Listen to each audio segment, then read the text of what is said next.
Olá pessoal, meu nome é Camila Vaterkemper e hoje eu estou aqui com a Priscila Ávila, Olá! num mais um bate-papo sobre imigração. E aí, bora passear?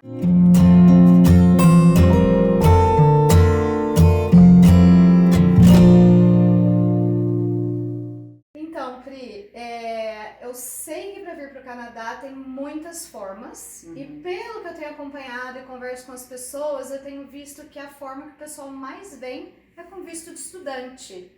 Todo mundo classifica para isso? Como faz para ter o visto de estudante? Quais são os pré-requisitos? O que a pessoa precisa? Como começar?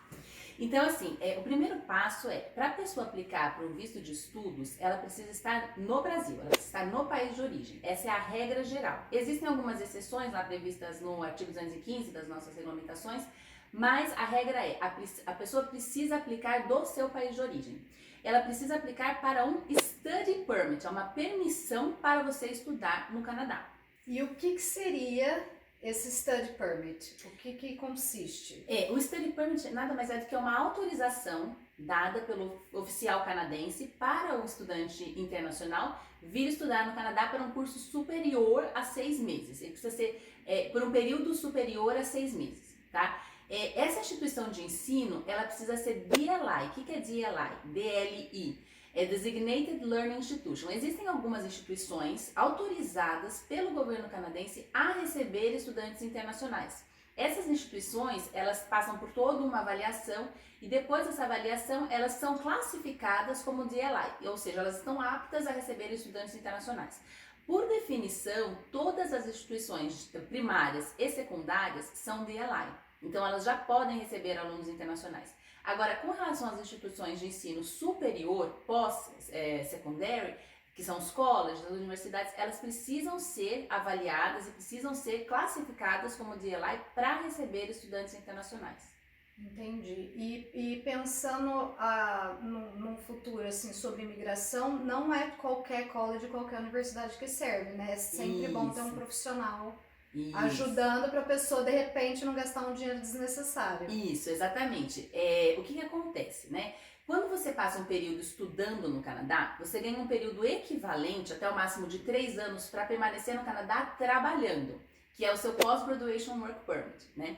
Só que a maior parte das instituições de ensino que podem te proporcionar essa aplicação para um PGWP são as instituições públicas, né? Hoje, felizmente, tem lá na lista do governo quais das instituições de DLI são instituições que te permitem aplicar para um PGWP, tá? A maior parte dessas instituições são públicas, então é muito importante, se você pretende realmente vir para o Canadá para ficar, é muito importante que você verifique se essa instituição de ensino vai te dar a possibilidade de aplicar para um PGWP depois, tá? Isso é um ponto bem importante que você tocou. Porque eu lembro quando a gente estava fazendo o nosso processo que tinha muitas opções, você fica perdido na internet. E aí eu ficava, meu Deus, mas e aí, se eu pago isso e depois isso não serve de nada? Então, assim, aí foi quando, na época, eu contratei um profissional, porque eu preferi garantir do que errar e jogar dinheiro fora, porque é muito dinheiro. E assim, para a pessoa poder vir, ela precisa, óbvio, ter esse visto aprovado pela imigração, visto de estudante e tudo. E também não é um passo fácil, é um passo muito tenso, porque a gente nunca sabe o que eles vão decidir. Mas eu sei que tem, assim, coisas que vão te ajudar ou coisas que vão estragar o seu processo. Você podia falar um pouquinho, assim, do que fazer e do que não fazer? Claro. Então, o principal ponto que as pessoas precisam ter em mente é o seguinte: o que é o visto de estudos? É um visto que realmente é um visto temporário. Então, o objetivo do visto de estudos deve ser realmente vir para estudar, né? Então, aquele estudo, ele precisa fazer sentido para você. Precisa fazer sentido levando em consideração a sua carreira, o seu histórico profissional, o seu histórico acadêmico. Ou seja, é um estudo que, se você realmente tiver que voltar para o Brasil, porque se trata de um visto temporário, aquele estudo, aquele curso que você fez, vai realmente enriquecer o seu currículo.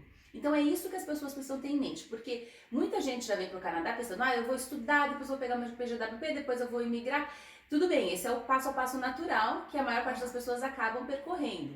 Mas o ponto principal é, e se por acaso eu tiver que voltar para o Brasil? Aquele estudo fez sentido para mim? Então por que é importante você se questionar isso no momento da aplicação? Porque é o que o oficial vai avaliar. O oficial naquele momento não está interessado em saber se no futuro você quer imigrar, se no futuro você quer usar aquilo ali para depois pegar um PJWP e aplicar para uma experiência canadense. Não.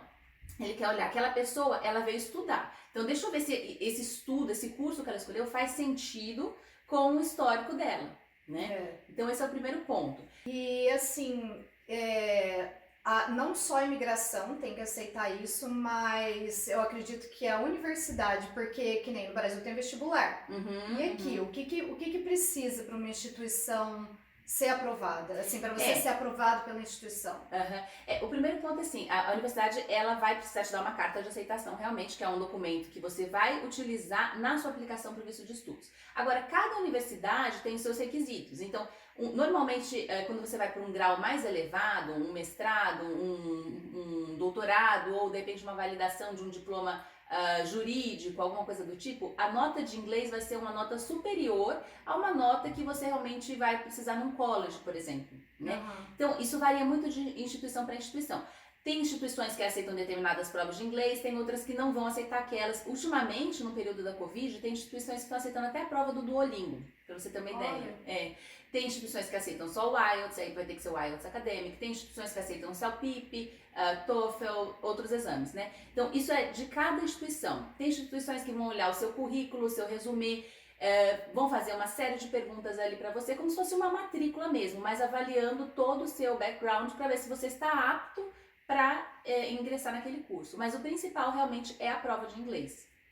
E eu lembro também que foi uma parte estressante essa do inglês, e é estressante para muita gente fazer essas provas do IELTS, porque eu achava que era simples, de saber um pouquinho de inglês, não é tão simples assim. Não. Precisa de um nível. E eu sei também que se a pessoa não tem ainda esse nível e ela quer sair do Brasil logo e estudar aqui, tem um outro caminho a ser seguido, não tem? Para entrar na universidade. Isso, exatamente. Então, essa é uma outra possibilidade que muitas pessoas acabam optando, né? O que é? Chama-se Pathway. Pathway é justamente caminho, né? É um caminho para você ingressar na universidade. É um curso de inglês que é atrelado à sua formação, ao seu college.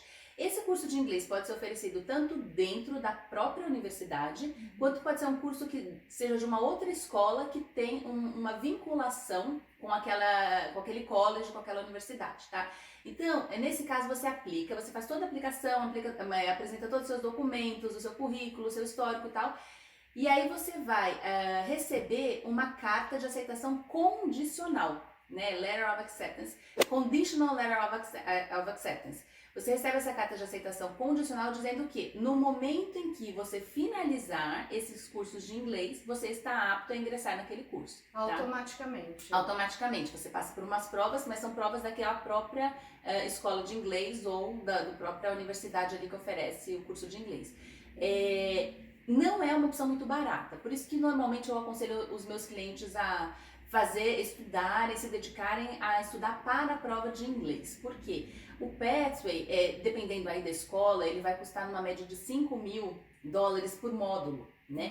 E muitas vezes se você imagina ali que você vai precisar de um módulo, chega aqui no Canadá, você acaba precisando de 2. Né? Então você não passou na prova daquela instituição. Então é muito importante você ter uma noção muito clara do nível de inglês que você tá, para você não acabar fazendo uso do orçamento que você precisaria para pagar o próprio college, né? Então esse é um ponto muito importante. Ainda mais que você chega aqui, se você vem sozinho, ainda acho que é mais complicado, porque quando você tem um esposo, uma esposa, vocês ainda dividem o gasto, um trabalha, o outro estuda, mas mesmo assim é muito pesado. E no Brasil, geralmente a gente já está empregado, paga em dólar, está ganhando em dólar. E trazer o dinheiro e converter, ainda mais agora, é pesadaço. Tá, então, só recapitulando, né? Para conseguir, o primeiro passo para o visto o permit de estudo, é você ter essa carta da universidade, e para ter essa carta da universidade ou do college, a parte mais importante é o inglês, né? Sendo ou a prova ou o pathway, a forma que a pessoa decidir, que puder pagar também, né? Isso. E tem alguns pré-requisitos, eu acho que diferente de uma para outra, né? Mas Isso. acho que o mais importante acho que é a parte escolar de cada um, Escolar né? e profissional, isso. E aí então, tá, e a pessoa conseguiu essa carta da universidade, qual é o próximo passo? O que mais precisa para esse esse permit de estudo? Isso, um ponto importante é deixar claro que você recebeu a sua carta de aceitação, sua LOA, isso não significa que você já está aprovado pelo governo, essa etapa do college, essa etapa da universidade. Então você precisa ter uma série de outros documentos para comprovar, para você aplicar para o seu visto de estudos, tá? Para a sua permissão de estudos. Então, o primeiro documento é esse, a carta de aceitação na universidade, é o documento básico. Agora, um outro ponto importante é você mostrar que você tem vínculos com o seu país de origem. Por quê? O visto de trabalho, o visto de estudos, assim como o visto de trabalho, é um visto temporário. Ele você não está aplicando para uma residência permanente. Então, nesse momento, o que você precisa mostrar para o oficial é que você está vindo para estudar e retornar ao seu país. Esse é o objetivo. Inclusive, até quando eu estava aplicando, a pessoa que estava me orientando, ele falou, nunca fale numa entrevista e nada que você tem intenção de imigrar, porque você está aplicando para um visto de estudo. Então, para ter mais chance de ser aprovado, tem que deixar essa intenção de imigração de lado, né? De lado. Os oficiais sabem, obviamente, tanto que existe todo esse caminho do PJWP na sequência e tal, e depois a gente fala num outro vídeo de todos os programas que você, o leque de programas que você abre, de opções que você abre depois de ter tido essa experiência de estudo e trabalho. Mas, nesse momento inicial, o objetivo é um visto temporário, né? Então, para que você demonstre a sua intenção de retornar ao Brasil, é importante que você tenha vínculos com o Brasil, né? E como o que precisa para mostrar esses vínculos? Como que você prova que você tem vínculos? Então, por exemplo, um vínculo muito importante é a família. Você tem familiares no Brasil.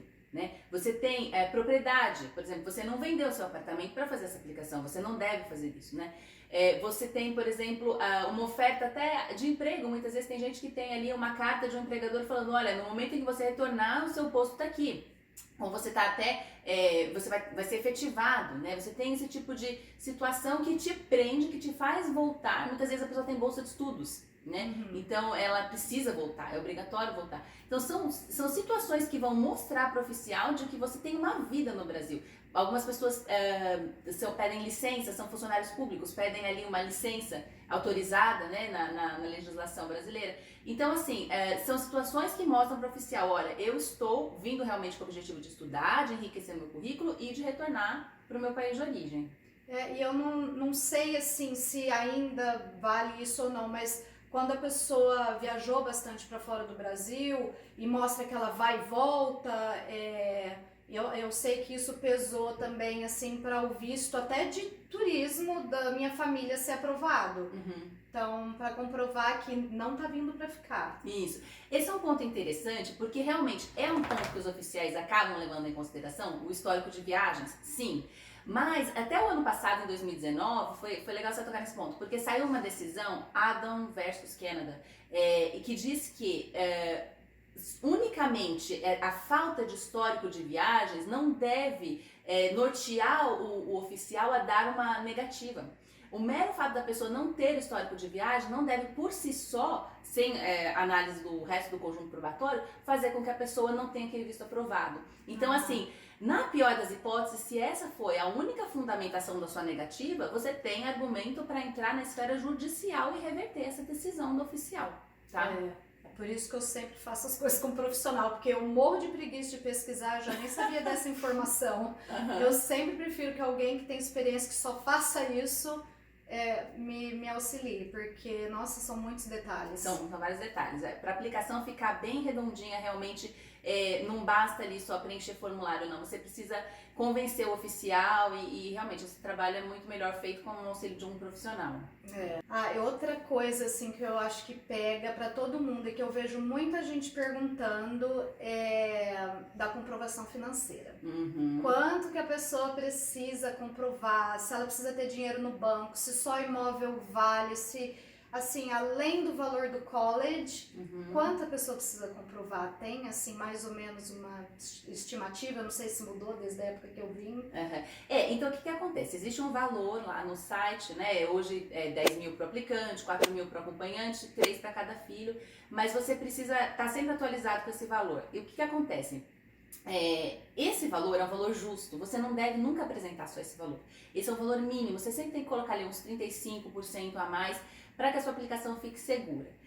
O que a imigração pede em termos de fundo? Né? A comprovação da sua tuition. O que é essa tuition? É o pagamento do valor do curso, né? É o que a gente no Brasil chama de matrícula e mensalidades, né? Uhum. Então a sua tuition ali é o pagamento do seu curso. Você precisa comprovar que você tem ali o valor para sobreviver, eles chamam de living expenses, então seria o valor para sustentar a si mesmo e a sua família e a passagem de volta. Né? Ou você já tem que ter comprado essa passagem de volta. Por quê? Porque é um visto temporário. Então isso faz parte do processo. Né? Com relação a esse valor da tuition, é muito interessante falar o seguinte. Os oficiais, o que a lei pede? A lei pede o seguinte, se você tem ali um ano, o seu curso é de um período inferior a um ano, você paga esse valor, né, ou demonstra o pagamento desse valor relativo ao período do curso. Uhum. Se o curso tem um período superior a um ano, tem, por exemplo, ali 2 anos de duração, então você só comprova o seu primeiro ano.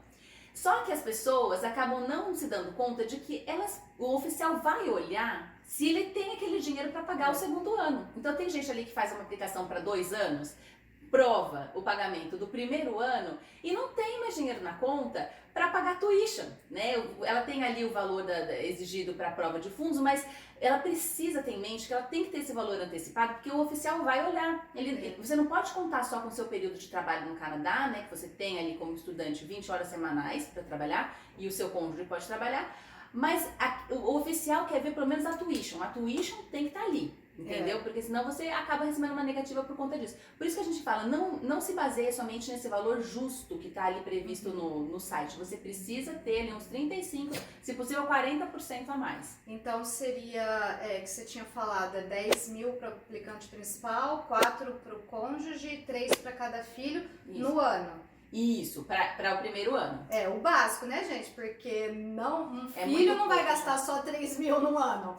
E fora que tem que também, acho que, não só esse cálculo, mas eu acho que é muito importante e que muita gente deixa de fora, é que a gente faz esses cálculos achando que vai conseguir sobreviver, mas quando você chega aqui o seu dinheiro faz assim. Então, não adianta só, vou pegar o dinheiro emprestado e pôr na conta. Preparem-se financeiramente, porque pensa quem chegou aí antes do Covid, que não imaginava que isso ia acontecer, aconteceu toda essa confusão, a galera desempregada. Sim. E aí não pode pedir auxílio do governo ainda. Isso. Então, assim, de verdade, não só coloque o dinheiro em conta, o dinheiro que você não tem, se prepare financeiramente, porque tem muita gente passando necessidade aqui. Esse dinheiro precisa estar na sua conta com uma certa antecedência, tá? 4 meses. E outra coisa, você falou de imóvel, na verdade esse dinheiro precisa ser líquido e desembaraçado. O que significa isso? Eu não posso comprovar através de imóveis, porque o imóvel é um valor ali imobilizado, você não consegue utilizar como prova. Mas você pode usar sponsor. Então, por exemplo, um pai fazendo sponsor do filho, né? De repente até um tio fazendo sponsor de um sobrinho, isso faz sentido. Que é uma carta, né? Que eles escrevem, que eles assumem, falando que... eles se tornam responsáveis pela comprovação, né? Agora, e pelo seu sustento, né? Agora, também tem que fazer sentido. Então não adianta você pegar assim um primo do primo para ser seu sponsor. O oficial também não vai olhar assim com bons olhos. Então tudo precisa estar muito casado, muito concatenado ali para sua aplicação ser uma aplicação de sucesso. Que faz sentido. Quem for escrever essa carta, essa pessoa tem que ter dinheiro na conta também. Sim. Então aí também essa pessoa tem que estar disposta a mostrar o que ela tem na conta. Isso, e valores entrando também, tá? Importante, isso é legal. A pessoa continua, por exemplo, sendo assalariada, tem uma renda boa, né? E você pode colocar as duas coisas. Você pode ter a sua comprovação de fundos e usar os pontos. Sua aplicação ainda fica mais melhor. forte. Foi o que a gente fez também, para conseguir comprovar mais dados. Aí outra coisa assim, também voltando a falar do curso, já que é um visto de estudante, o que você acha que pesa para um oficial falar, ok, esse curso serve para a pessoa, ah não, essa pessoa só tá indo lá fazer esse curso por fazer? Entendi, legal. Esse curso ele precisa assim fazer sentido com todo da carreira da pessoa. Então, por exemplo, se é uma pessoa que já tem um mestrado, faz sentido ela vir fazer um doutorado no Canadá? Sim, né? Faz parte da progressão da carreira dela. Dá para justificar que isso aí vai enriquecer o currículo dela e ela vai voltar para o Brasil com um currículo mais forte para se colocar no mercado de trabalho. Faz sentido uma pessoa que é pós-doutorado vir aqui fazer um college? Não, muitas vezes não faz sentido, é uma prova muito mais difícil de ser feita. Ou então, por exemplo, uma mudança drástica na carreira, né? A pessoa, ela a vida inteira ali foi da área de business, fez administração, fez MBA nessa área no Brasil, aí vem pra cá, vai fazer um curso que foge muito, por exemplo, culinária, gastronomia. Assim, em algumas situações se justifica. Então, por exemplo, a gente já fez aplicações como a pessoa fala, ah, mas o meu irmão é dono de um restaurante famoso em São Paulo e eu quero aqui fazer um curso porque eu cuido da parte de business do restaurante, mas eu quero enriquecer o meu currículo com algum conhecimento da área gastronômica ali para voltar para o Brasil e ajudar nesse negócio. Tudo tem que ter um fundamento, isso, uma justificativa. Exatamente. Se for uma coisa que foge completamente, não tem justificativa, não tem algo que vai te proporcionar uma melhor dívida no Brasil, no retorno, aquilo vai ser negado.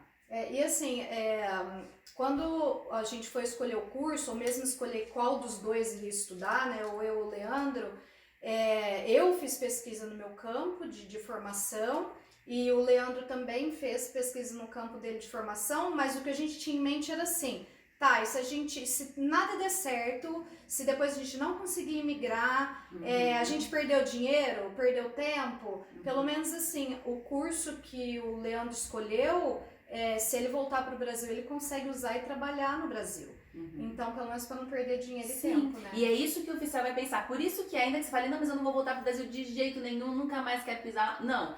Mas naquele momento, o que o oficial está olhando é isso. E é isso que você tem que pensar. Se não faz sentido para você, não faz sentido para o consultor, também não vai fazer sentido para o oficial. Né? Por exemplo, outra coisa, é você pegar universidades ou colleges muito pequenininhos, pouco conhecidos, porque assim, não é que isso vai te dar uma negativa necessariamente, mas se você pensa assim, vou estudar na Universidade de Toronto, vou estudar num college tal, George Brown, Seneca, esses mais famosos. Legal, isso aí vai trazer, vai fazer sentido para o oficial entender que aquilo ali vai trazer algo positivo para o seu currículo. Agora, se você pega uma faculdade no interior muito desconhecida, pode prejudicar, não vai ser tão forte sua aplicação quanto de uma universidade mais famosa, mais conhecida. A não ser que seja um curso muito específico, né? Mas isso, se for que isso vai existir lá. Isso, cursos tipo administração, business, essas coisas assim que tem basicamente em qualquer lugar, não faz sentido ir para uma cidade menor. Outros fatores que podem atrapalhar, só pra gente encerrar, mas que a gente consegue sempre acabar contornando com uma boa prova robusta, muitos anos de desemprego no Brasil, ou então a pessoa está com uma idade, né, que não é uma idade que normalmente a pessoa retorna aos estudos, né, muito mais velho. Então também talvez não seja a melhor estratégia para você vir através de um visto de estudos. Então sempre precisa analisar o seu caso, a sua situação, o seu histórico para a gente ver, por esse caminho que eu vou. Não é por esse caminho que eu vou. Porque o visto de estudos, muita gente vem por ele, mas também não é para todo mundo. E tem vários outros processos que a gente vai continuar falando, mas que de repente você tá um pouco mais velho e tem algum processo para você específico na sua área, né? Então a gente pode, depois, se vocês quiserem, fazer mais vídeos falando de outros processos. É que hoje a gente decidiu falar do mais usado. Né? Sim. Mais ou menos 50% da imigração vem, da imigração que eu digo, a residência permanente, vem de pessoas que estavam com status de estudante no Canadá, né? Que em algum momento tiveram status de estudante. Então, realmente, é um caminho para a imigração? É um caminho para a imigração. Mas tudo no seu tempo. No momento que você está aplicando para o visto de estudos, não é um caminho para a imigração. Você tem que ter isso em mente, porque senão o seu visto pode ser negado. E aí, esse visto de estudo vai acabar puxando uma parte 2 desse vídeo, que senão esse vídeo vai ficar enorme e ninguém vai assistir até o final. Que é o porquê que as pessoas escolhem vir estudando. Porque o visto, o permit de estudo, ele abre um leque, né? Isso. E tá sempre surgindo alguns processos novos e fechando e abrindo outros.